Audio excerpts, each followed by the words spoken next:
mudaste a nossa sorte, nos tornaste um povo santo, separado pra somente a te louvar. Salvou-nos por sua graça, a boa nova compreendemos, e o evangelho então podemos proclamar que Jesus é Senhor. Fez-se homem, fez-se servo, de sua glória abdicou. Cristo é Salvador.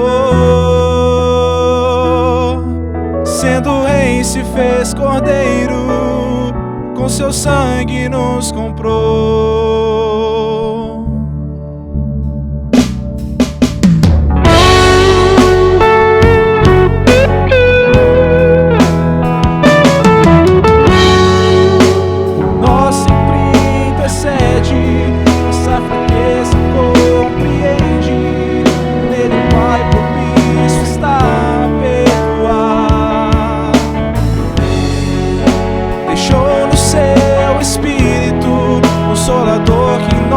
Habita, mediante a fé, então podemos proclamar que Jesus é Senhor. Fez-se homem, fez-se servo, de sua glória abdicou. Cristo é Salvador. Sendo rei se fez cordeiro, com seu sangue nos comprou.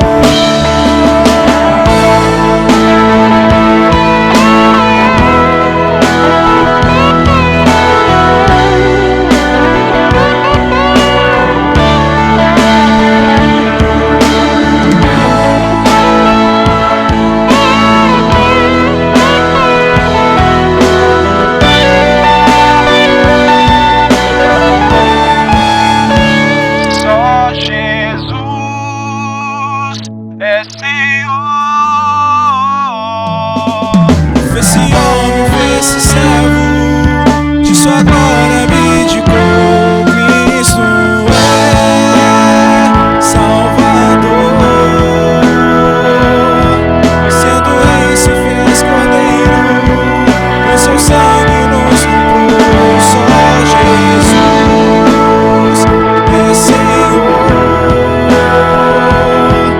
Fez-se homem, fez-se servo, de sua glória abdicou. Cristo é Salvador. Sendo rei se fez cordeiro, com seu sangue nos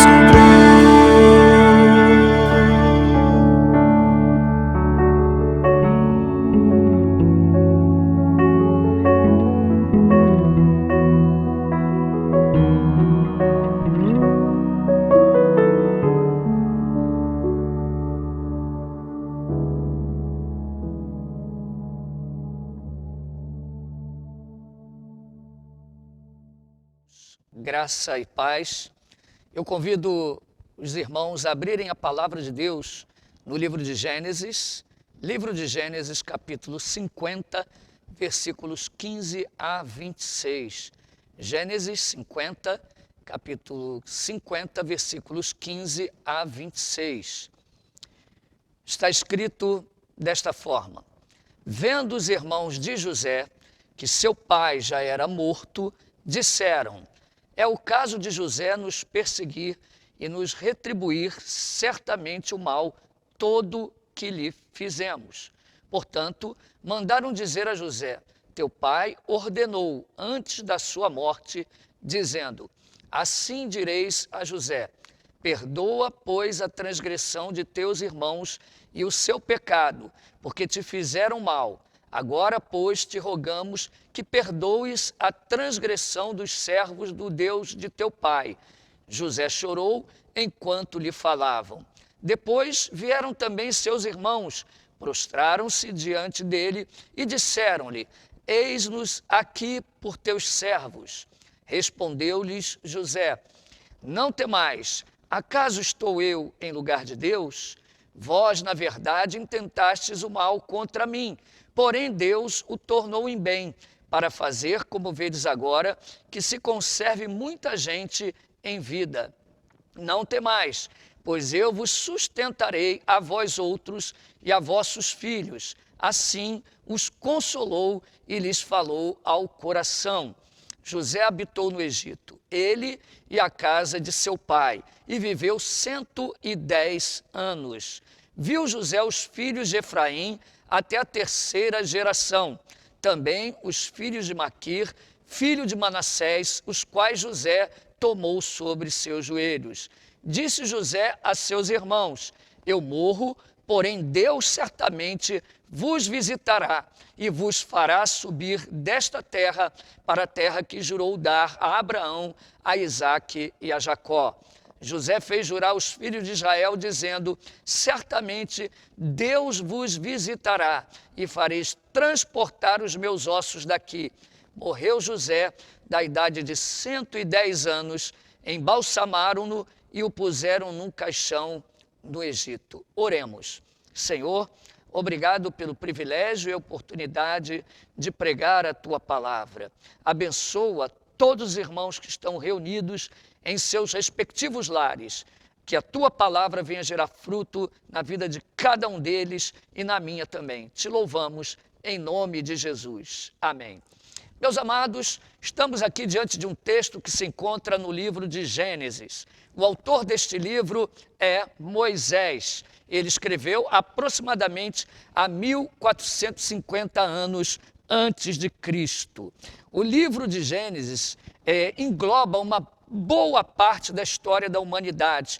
Para você ter uma ideia dessa extensão, somente em Gênesis nós vemos um material da história que engloba um período maior do que a época de Cristo até os dias de hoje, aproximadamente uns 2.500 anos. Então, Gênesis, repetindo, o autor é Moisés, escreveu aproximadamente 1450 anos antes de Cristo e contém um grande volume de história, este livro. Como sabemos que Moisés é o autor? Um Novo Testamento afirma isso, especialmente Jesus Cristo.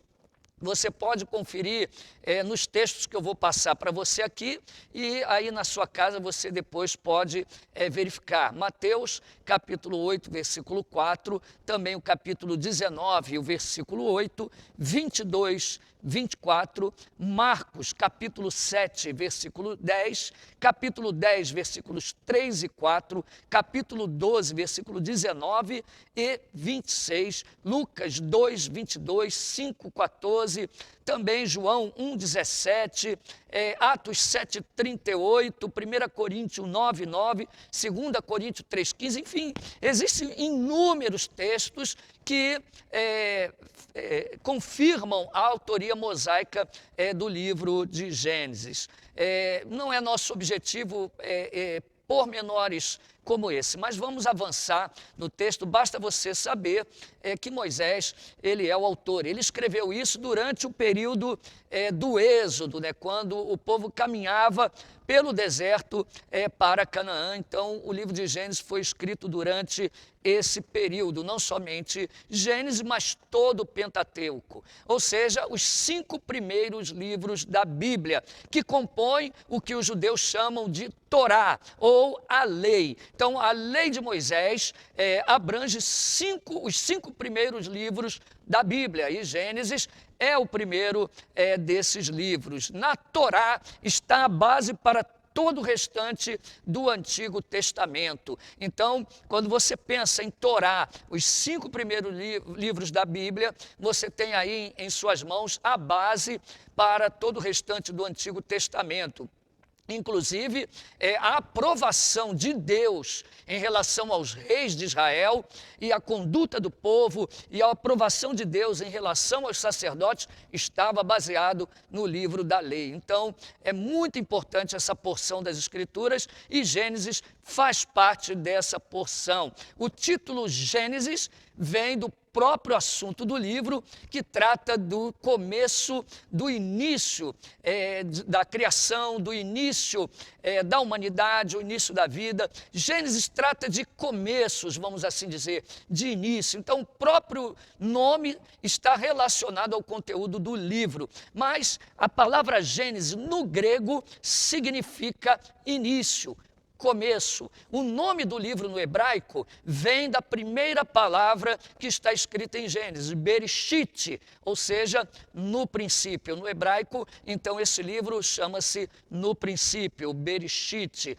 Aliás, a expressão que está aí no início do livro, Bereshit, Bará, Elohim, nos aponta também para o Deus eterno, único e trino, o Criador de todas as coisas. Então, Gênesis nos apresenta este Deus, o Deus Criador, o Deus soberano que está dirigindo a história humana, que está conduzindo todas as coisas. Então, nós vemos isso aí no livro de Gênesis. Gênesis trata, então, dos começos. Na verdade, nós encontramos esse fato bem marcado no livro de Gênesis. Vemos aí o início da criação, o início da vida, a origem do homem, a criação do homem, a origem do pecado, a origem da morte, a origem da nação de Israel e especialmente do povo escolhido, o povo da aliança, o povo do pacto, a separação de Abraão dentre, que foi chamado de Ur dos Caldeus. Nós vemos isso aí no livro de Gênesis. A origem das nações também está aí no livro de Gênesis. Enfim, também o início do plano de redenção. Por exemplo, quando em Gênesis 3,15, nós encontramos aí o anúncio do que os teólogos chamam do proto-evangelho, no texto que diz: porém, inimizade entre ti e a mulher, entre a tua descendência e o seu descendente. Este te ferirá a cabeça e tu lhe ferirás o calcanhar. Então, nós vemos aí um anúncio já dessa salvação. Então, Gênesis não mostra só a queda, não mostra só o início do pecado, da morte, mas também mostra o início já do plano de redenção, a redenção efetuada por Deus que está em curso na história. Deus, em Gênesis, ele é o Deus soberano, o Criador de todas as coisas. Gênesis pode ser dividido facilmente em duas partes. Do capítulo 1 até o capítulo 11, nós vemos a história primitiva da humanidade. Podemos ver aí, por exemplo, 4 eventos importantes que facilitam a localização do texto de Gênesis: a criação, a queda, o dilúvio e a Torre de Babel, o fato ali da separação das nações. Então, 4 eventos grandes aí nessa primeira parte de Gênesis 1 até Gênesis 11. Do capítulo 12 até o capítulo 50, é a segunda parte do livro de Gênesis, nós encontramos aí a história dos patriarcas de Israel, a história da nação de Israel e especialmente a aliança entre Deus e Abraão, a origem do povo da aliança. Então, nós vemos aí 4 personagens principais nessa segunda parte: Abraão, nós vemos Isaac, Jacó e José. Então, resumindo, Gênesis é a história da criação, das origens. Nós vemos aí Deus soberano, Deus que conduz a história humana, ele leva a história humana até o fim designado por ele, segundo o seu decreto, segundo o seu propósito. Em Gênesis também vemos a graça de Deus realçada nas páginas desse livro. Nós vemos a graça e a eleição, nós vemos essa graça no proto-evangelho, nas vestes que Deus faz para Adão. Nós vemos aí a graça, Deus mostrando a cobertura do pecado. Nós vemos esta graça aí na descendência de Abraão, especialmente no descendente de Abraão. Nós vemos esta graça maravilhosa em Melquisedeque, como um tipo de Cristo. Nós vemos também no Cordeiro, o Cordeiro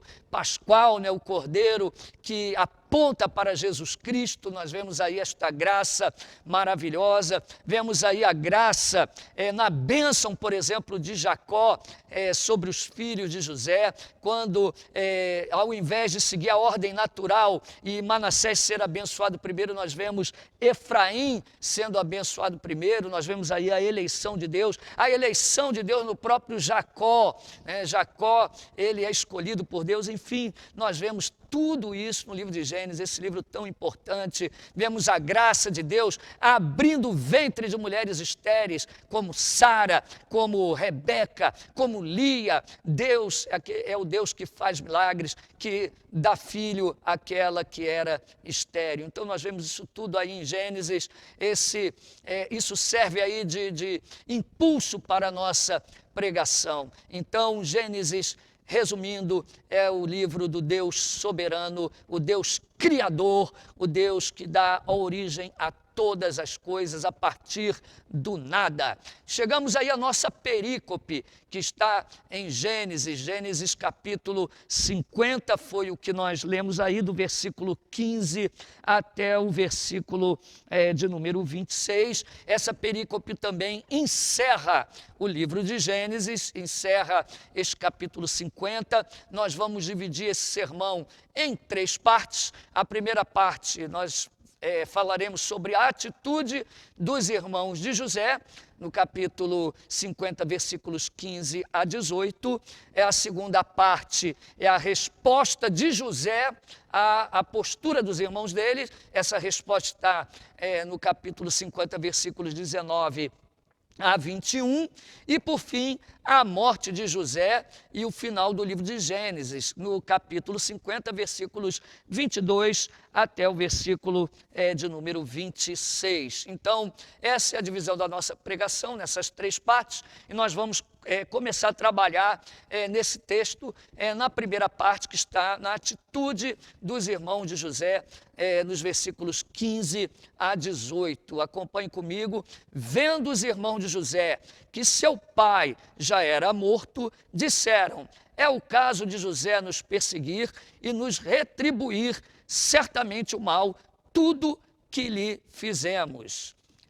Portanto, mandaram dizer a José: teu pai ordenou antes de sua morte, dizendo: assim direis a José, perdoa, pois, a transgressão de teus irmãos e o seu pecado, porque te fizeram mal. Agora, pois, te rogamos que perdoes a transgressão dos servos do Deus de teu pai. José chorou enquanto lhe falavam. Depois vieram também seus irmãos, prostraram-se diante dele e disseram: eis-nos aqui por teus servos.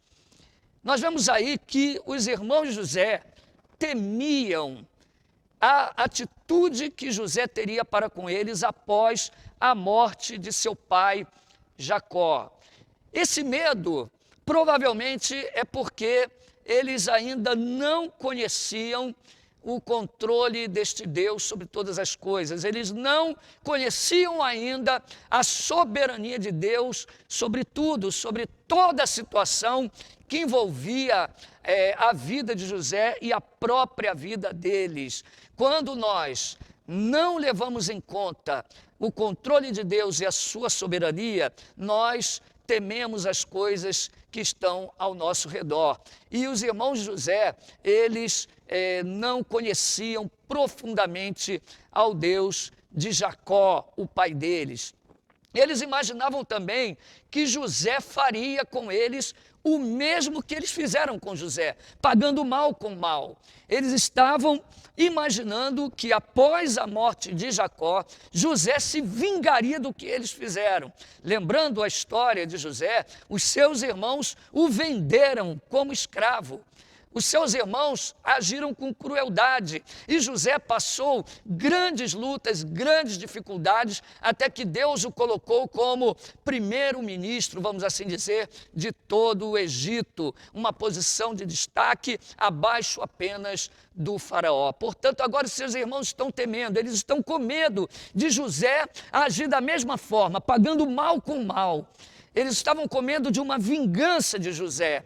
Então, eles agem astutamente, eles mentem eles armam um plano e inventam que Jacó havia pedido para que José fosse brando com os seus irmãos. Certamente era uma invenção deles, embora, obviamente, Jacó, né, quisesse que José tratasse seus irmãos de uma forma benigna quando era vivo, óbvio. Mas aqui eles estão mentindo e o objetivo é o medo de uma vingança. É muito ruim, meus irmãos, quando nós estamos com boa intenção, quando nós estamos pensando em fazer o bem, e as pessoas que estão ao nosso redor estão imaginando que nossas atitudes são como a atitude de inimigos e de ímpios que não conhecem a Deus. Isso é muito triste. Então, os irmãos José não somente estavam ignorando o controle de Deus sobre tudo, como também estão mostrando que, na verdade, não conheciam José profundamente, não conheciam, na verdade, o seu irmão. O Senhor levou José para o Egito. O Senhor é que colocou José naquele posto que ele ocupava. Foi o Senhor que preservou a vida de José. E isso com o objetivo de preservar toda uma nação. A história de José não se resume apenas na pessoa de José. Deus estava conduzindo a vida de José para que, através da vida deste homem, ele guardasse e preservasse o seu povo eleito. Deus estava guardando o seu povo e, por isso, ele preservou José e o colocou aonde estava. Essa era a história real, essa era a verdade, a fim de que as promessas feitas a Abraão, a Isaque e Jacó se cumprissem em relação à nação de Israel. Então, as promessas feitas por Deus deveriam se cumprir, por isso Deus conduziu a história. Eles pensavam que estavam fazendo aquilo tudo, aquele mal todo, mas Deus estava conduzindo todas as coisas. Realmente, na verdade, eles parece que não estavam percebendo que esse único e verdadeiro Deus é o Deus soberano que controla todas as coisas.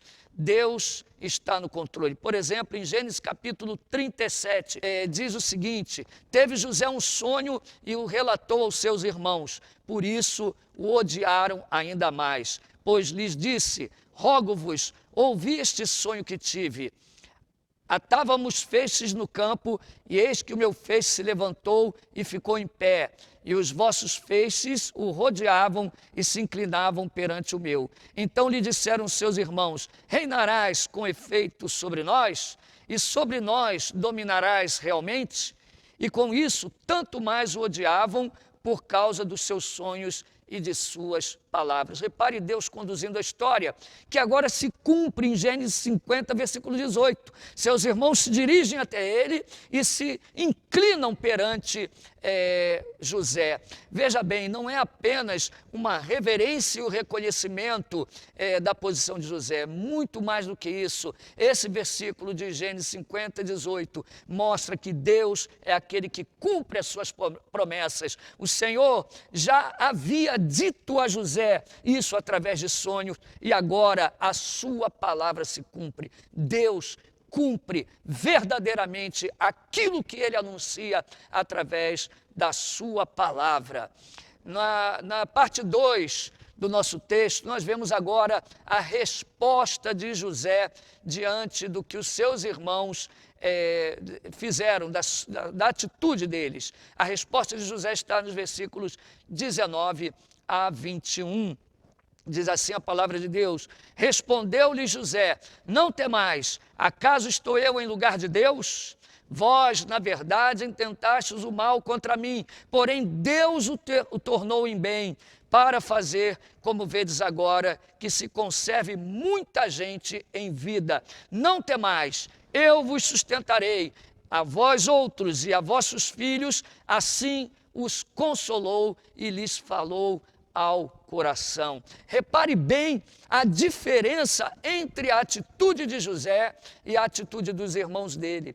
Os seus irmãos parecem não conhecer este Deus de uma forma profunda como José. Parece que eles não sabiam da soberania de Deus, estava oculto aos olhos dele, mas José, de forma diferente, ele diz claramente o objetivo dele ter sido maltratado pelos seus irmãos e vendido como escravo. Deus estava poupando muita gente através da sua vida. Foi necessário que ele passasse por aquilo. Como é bonito quando um servo de Deus reconhece a necessidade de passar por provações e é capaz de dizer: foi necessário passar por isso com um bem maior, com um objetivo e um propósito correto de Deus. Deus é correto naquilo que faz. Então, José responde aos seus irmãos: não temais, estou eu em lugar de Deus? Ou seja, José está dizendo, é Deus que está fazendo isso, é Deus que cuida de todas as coisas. Como sou eu que vou me vingar de alguma coisa? Como vocês estão imaginando isso? Ou que essa história estivesse na mão de vocês ou na minha mão? Não, eu não sou Deus. Que postura maravilhosa que José toma aqui como resposta à atitude dos seus irmãos. Ele diz aqui: vós na verdade intentais o mal contra mim, porém Deus o tornou em bem. Você vê que Deus é aquele que transforma o mal em bênção. Deus usa do mal para o bem, como ele está fazendo aqui na vida de José. Todas as lutas, as adversidades, tudo que José passou, Deus, ele estava movendo todas essas coisas para um bem. E José ainda diz o propósito, ele fala o propósito, ele enxerga o que Deus está fazendo. Ele diz: como vedes agora, para que se conserve muita gente em vida. Foi necessário, é como se José falasse, foi necessário eu sofrer para que muita gente vivesse. Foi necessário que eu fosse vendido, que eu passasse por todas essas lutas para que Deus me colocasse onde eu estou e através da minha vida muita gente fosse preservada. E de uma forma maior ainda, toda a nação de Israel estava sendo ali poupada. Hoje nós entendemos mais ainda do que José. Hoje nós enxergamos esse propósito, essa história, essa soberania de uma forma mais plena ainda do que José.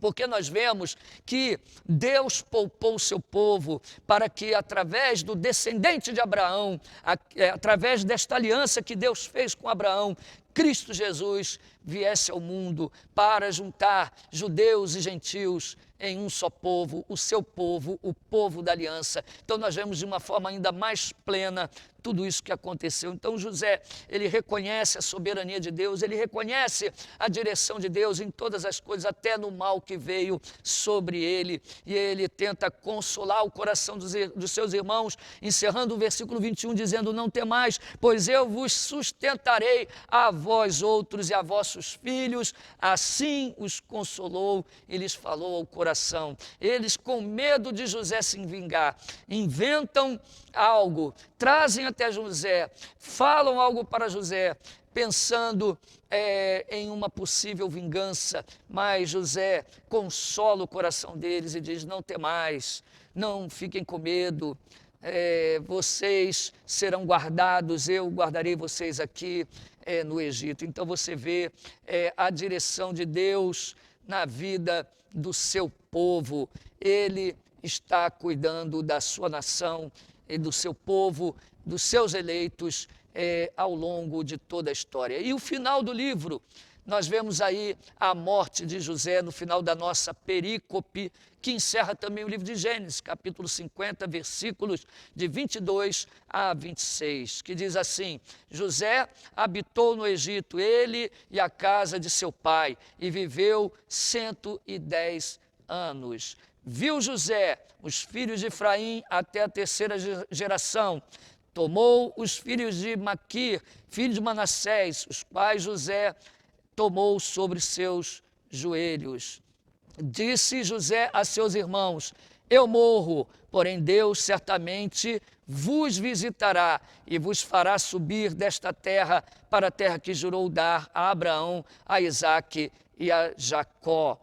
José fez jurar os filhos de Israel, dizendo: certamente Deus vos visitará e fareis transportar os meus ossos daqui. Morreu José, da idade de 110 anos, embalsamaram-no e o puseram num caixão no Egito. Deus abençoa a vida de José, Deus honra a José, faz com que ele tomasse nos braços os filhos de seus filhos. Deus conserva a vida de José, dá longevidade a ele ali no Egito. Ele vive 110 anos. Nós vemos aí Deus cuidando dele, mas o mais importante desse final de livro é que nós observamos um homem fiel a Deus, um homem que confia em Deus plenamente, um homem de fé, confia na soberania de Deus, no controle de Deus durante toda a sua vida. E agora, no final da vida, ele pode dizer aos seus filhos, dizer àquelas pessoas que Deus certamente fará com que o povo saia da terra do Egito. Ele pede que os seus ossos sejam transportados para a terra que Deus jurou dar a Abraão, Isaque e Jacó, seu pai. José, ele encerra a sua vida, conforme o apóstolo Paulo, ele diz: combatendo o bom combate, encerrando a carreira, guardando a fé. Até o final de sua vida, ele confia que Deus estaria conduzindo a história. Deus não é apenas aquele que cria, mas é aquele que sustenta. E José, com suas palavras, ele está de uma forma afirmando: Deus cumpriu todas as coisas, conduziu a história até aqui e certamente Ele cumprirá todas as suas promessas. Como podemos aplicar esse texto que nós meditamos de Gênesis 50, versículo 15 a 26, em todas essas partes? Temos algumas aplicações práticas.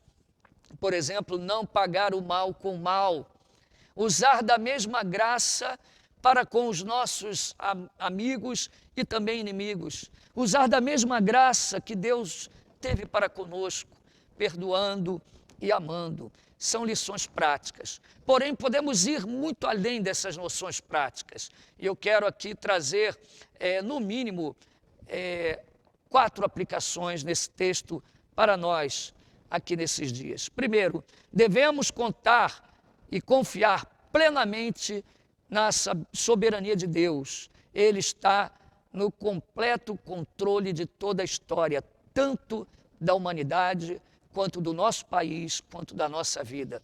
Especialmente nesses dias em que nós vemos tantas notícias ruins, tantas perspectivas ruins, tantas coisas que às vezes nos deixam tão tristes. Devemos firmar o nosso pensamento, o nosso coração neste Deus que cumpre a sua promessa, que está no controle da história, no controle de todas as coisas. Ele é soberano em todos os aspectos, soberano sobre a história do mundo, sobre a raça humana, soberano sobre a nossa nação, soberano sobre a nossa vida. Deus não perdeu o controle, nem perderá jamais. Segunda aplicação é que, tudo bem, podemos crer facilmente na soberania de Deus, mas em relação ao mal, a tudo que tem acontecido de ruim, eu quero também dizer que uma das aplicações desse texto é que Deus também está no controle sobre todo o mal que está acontecendo.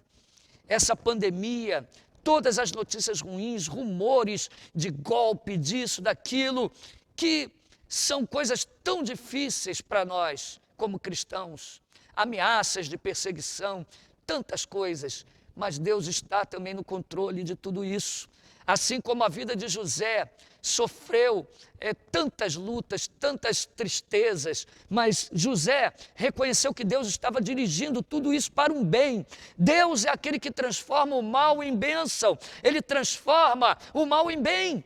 Então, precisamos entender que tudo isso que está acontecendo, de alguma forma, contribui para o nosso bem. Sabemos que todas as coisas cooperam para o bem daqueles que amam a Deus, conforme Paulo afirma em Romanos. Então, Ele está no controle de tudo, até mesmo essas notícias, tudo que está acontecendo, trará um bem sobre a nossa vida. Certamente, Deus está trabalhando e Ele sabe como trabalhar. Terceira aplicação, Deus cumprirá suas promessas, certamente. Precisamos olhar todas as promessas que Deus fez para a nossa vida, como José, quando estava para morrer, ele lembra-se das promessas feitas, ele lembrou das promessas feitas a Abraão, Isaque, Jacó. Ele pede que transportassem os seus ossos do Egito para a terra prometida. Então precisamos fixar os nossos olhos na terra prometida, precisamos fixar os nossos olhos nas promessas daquele que disse: eis que eu estarei convosco todos os dias até a consumação dos séculos. As promessas daquele que disse: eis que cedo venho, eu venho sem demora. Maranata, ora vem, Senhor Jesus. E a quarta e última aplicação: nossa confiança deve ser até o final da vida.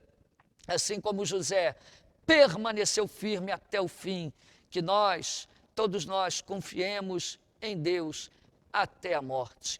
Deus abençoe a todos, que o Senhor nos conserve. Nós vamos orar nesse momento e pedir ao Senhor que nos guarde e que guarde a nossa fé sempre. Senhor Deus, Todo-Poderoso, nós te louvamos, agradecemos a Ti, ó Deus soberano, Todo-Poderoso, pelo Teu cuidado para conosco, pelo Teu amor para com a nossa vida.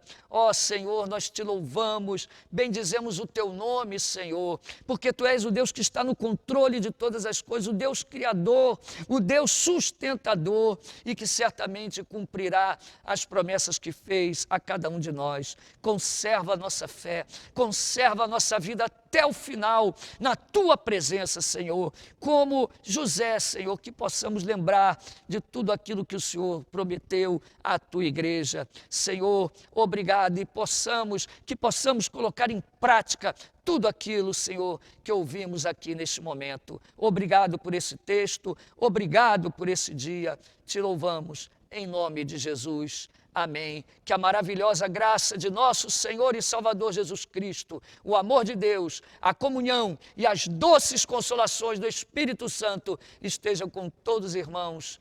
Amém. Então, meus irmãos e meus amigos, tenham uma excelente semana e eu peço a vocês que se inscrevam em nosso canal, clique, compartilhe, comentem também e assistam aí abaixo aí as pregações e os devocionais. Que Deus abençoe, espero que seja para a edificação de vocês. Um abraço.